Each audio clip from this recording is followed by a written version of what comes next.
শুরু হচ্ছে বড় মৌসুমের ধান এবং চাল কেনা। এবার প্রতি কেজি ধান ৩৬ টাকা আর প্রতি কেজি চাল ৪৯ টাকা করে কিনছে সরকার।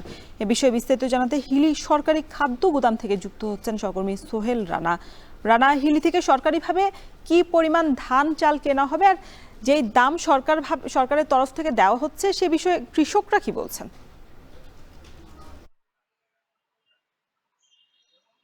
রওশন, আমি আপনাকে একটু বলি যে কিছুক্ষণ আগেই কিন্তু এই হিলি সরকারি খাদ্য গুদাম যেটি রয়েছে সেখানে বড় মৌসুমে যে ধান চাল কার্যক্রম সেটির উদ্বোধন করা হয়েছে এবং প্রথম দিন ৩ জন কৃষক প্রায় ৯ টনের মতন ধান সরকারের কাছে বিক্রি করেছেন ৩৬ টাকা কেজি দরে। এছাড়াও ১৪ জন মিল মালিকের সাথে সরকার একটি চুক্তিবদ্ধ রয়েছে। তারা মূলত ৪০৮ মেট্রিক টনের মতো চাল এখানে ৪৯ টাকা কেজি দরে সরকারি খাদ্য গুদামে দিবেন। এছাড়া এই উপজেলায় প্রায় ৫৪৮ মেট্রিক টন ধান এবার সরকারিভাবে ক্রয় করা হবে। তবে এই যে ধানের দাম যেটি সরকার নির্ধারণ করে দিয়েছে ৩৬ টাকা কেজি, সেটি কিন্তু প্রতি মণ প্রায় ১৪৪০ টাকা। এটি কৃষকের কাছে সন্তোষজনক দাম। তবে কৃষকরা কিছু অভিযোগ রেখেই গেছেন। তারা বলছেন যে বরাবর বিগত সময়গুলোতে তারা এই সরকারি খাদ্য গুদামে ধান দিতে এসে হয়রানির শিকার হয়েছেন এবং তারা ধান দিতে পারেননি। বিশেষ করে তার সিন্ডিকেটের কবলে পড়তে হয় তাদেরকে।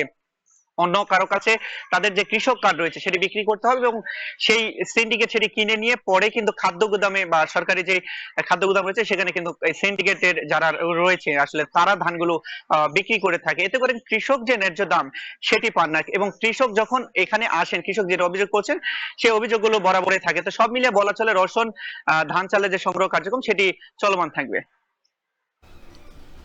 হিলি থেকে যুক্ত ছিলেন সহকর্মী সোহেল রানা।